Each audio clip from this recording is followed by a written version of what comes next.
I know that our guy in Ann Arbor told you he's not going anywhere. He gave you that nice little exclusive.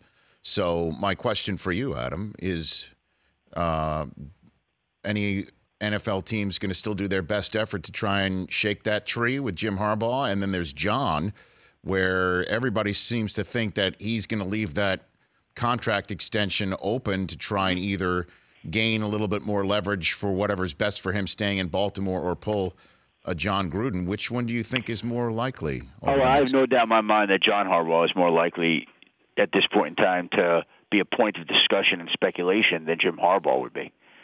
You know, Jim Harbaugh, when we spoke on the phone, I don't know, a few weeks back, whenever that was very, very adamant that he's not leaving right now. Like, we didn't talk about next year or the year after. We're saying, hey, you're starting to be linked to these other jobs. I'm not leaving. And he says this comes up every single year, and every single year I debunk it.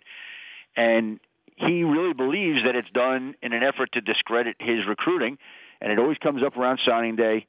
And he was very adamant about it. And even after the rumors about him and the Jets came out, I called him up or was texting with him, and he's like, I don't know how many times I'm going to say it. Like, I can't squash this every single time it comes out. But he squashed it again. So I don't think Jim Harbaugh is leaving right now. Now, I think, in the future, who knows what's going to happen in the future, Rich? I have no idea. Would I be surprised one day if Jim Harbaugh coached in the NFL? No, but I don't believe that's anytime soon. I believe he's got unfinished business in Ann Arbor, and I believe he's tending to that. As for John Harbaugh, that's an unsettled situation. That still could go a lot of different ways. That story has yet to be told. The Ravens basically announced that night that he'd be back. There really had not been a lot of contract discussions to that point. So they just sent that message to the rest of the teams in the league.